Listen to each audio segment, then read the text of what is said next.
Friends, ఇవి పెద్ద గుల్లివిందలండి. ఎర్ర గుల్లివిందలు చాలా బాగుంటాయండి. ఇవి పులుసు పెట్టుకుందాం.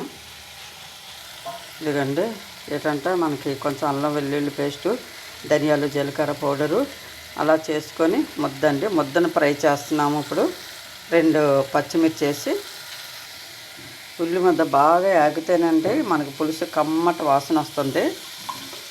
పులుసు ఎగిపోయిందండి. ఇప్పుడు పులుసు పోసుకుందాం. చింతపండు పులుసు వేసుకుందామండి. పులుసు ఇప్పుడు ఉప్పు తగినంత వేసుకోవాలండి. కారం ఉప్పు చేపలకి కరెక్ట్గా లేకపోతే అండి చేపల పులుసు బాగోదండి. అందుకనే ఉప్పు కారం అన్నీ కరెక్ట్గా ఉండాలి.